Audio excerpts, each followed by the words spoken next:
मंडळी, विभाज मेजवानीमध्ये आज आपण खरबूजचं थंडगार असं पीत खाता येणारं दाटसर सरबत बनवणार आहोत।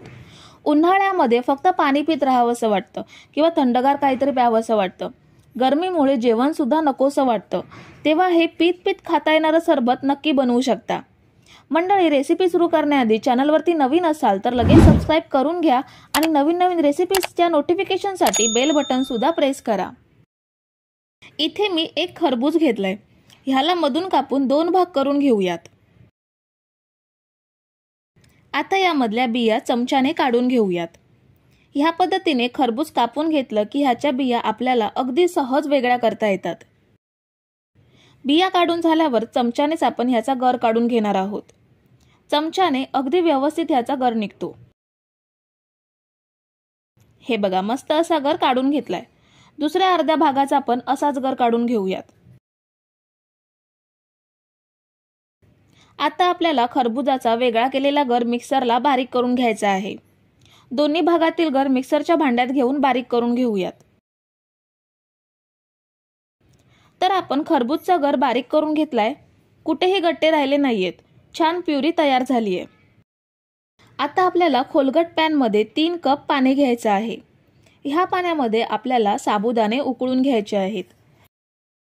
इथे मी अर्धा कप साबुदाणे अर्धा तास भिजवून घेतलेत, ते ह्या पाण्यामध्ये घेऊयात।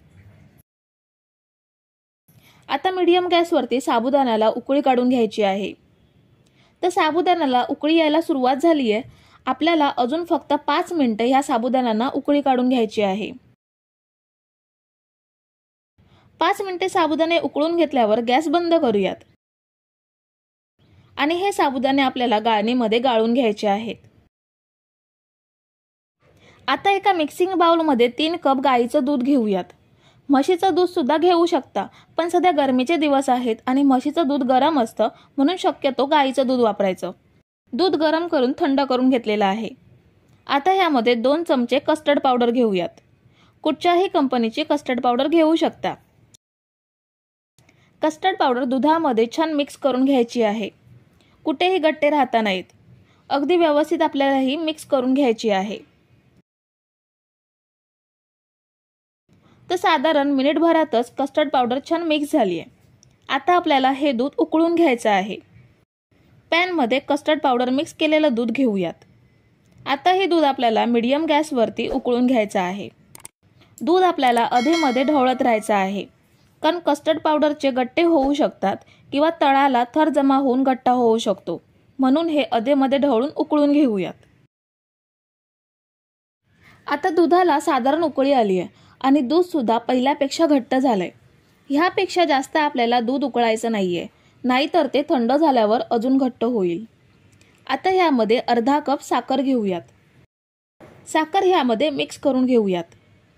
साखर मिक्स केल्यावर गॅस बंद करून हे थंड करून घ्यायचं आहे। साखर गरम मिश्रणामध्ये आपोआप विरघळली जाईल। कस्टर्ड पावडरचं मिश्रण थंड झाल्यावर एका मिक्सिंग बाउल मध्ये काढून घेऊयात आणि आता ह्यामध्ये खरबूजचा जो पल्प मिक्सरला बारीक करून घेतलाय तो ऍड करूयात आणि छान एकजीव करून घेऊयात। आता ह्या मिश्रणामध्ये 2 चमचे सब्जा 5 मिनिटे भिजवून घेतलाय, तो ऍड करूयात आणि गाळून घेतलेले साबुदाणे सुद्धा ह्यामध्ये घेऊयात। इथे मी 1 चमचा काजू कापून घेतले ते घेते आणि 1 चमचा बदाम कापून घेतले ते सुद्धा घेते। तुम्ही आवडीनुसार ड्रायफ्रुट्स वापरू शकता किंवा नाही वापरले तरीही चालेल। आता सगळं पुन्हा एकदा एकजीव करून घेऊयात। तुम्ही जर इथेपर्यंत रेसिपी बघताय तर तुम्हाला एक विनंती आहे की व्हिडिओला एक लाईक जरूर करा। हे बघा, आपलं खरबूजचं पीत खाता येणारं सरबत तयार झालंय।